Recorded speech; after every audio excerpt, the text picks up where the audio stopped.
Впервые за весь постсоветский период в селе Дорожников Теплый Ключ Тампонского района сдается новое жилье. Тему продолжит Нина Ханарова.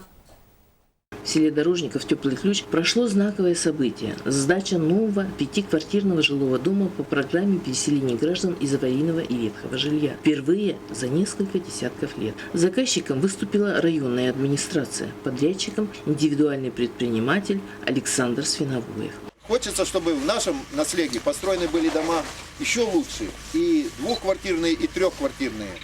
Но еще раз повторю, что это первая ласточка. Я тоже очень рад, что в нашем наследии есть какие-то подвижки.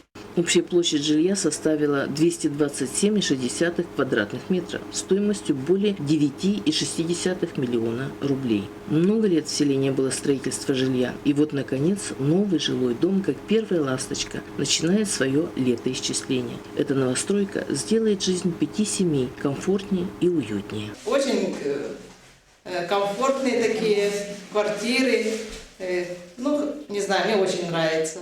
Программа переселения граждан из ветхого и аварийного жилья на этом не заканчивается. В скором времени в поселке появятся новые дома и новоселы. Нина Ханарова, Мария Винокурова, Наталья Пермякова, НВК Саха, Тампонский район.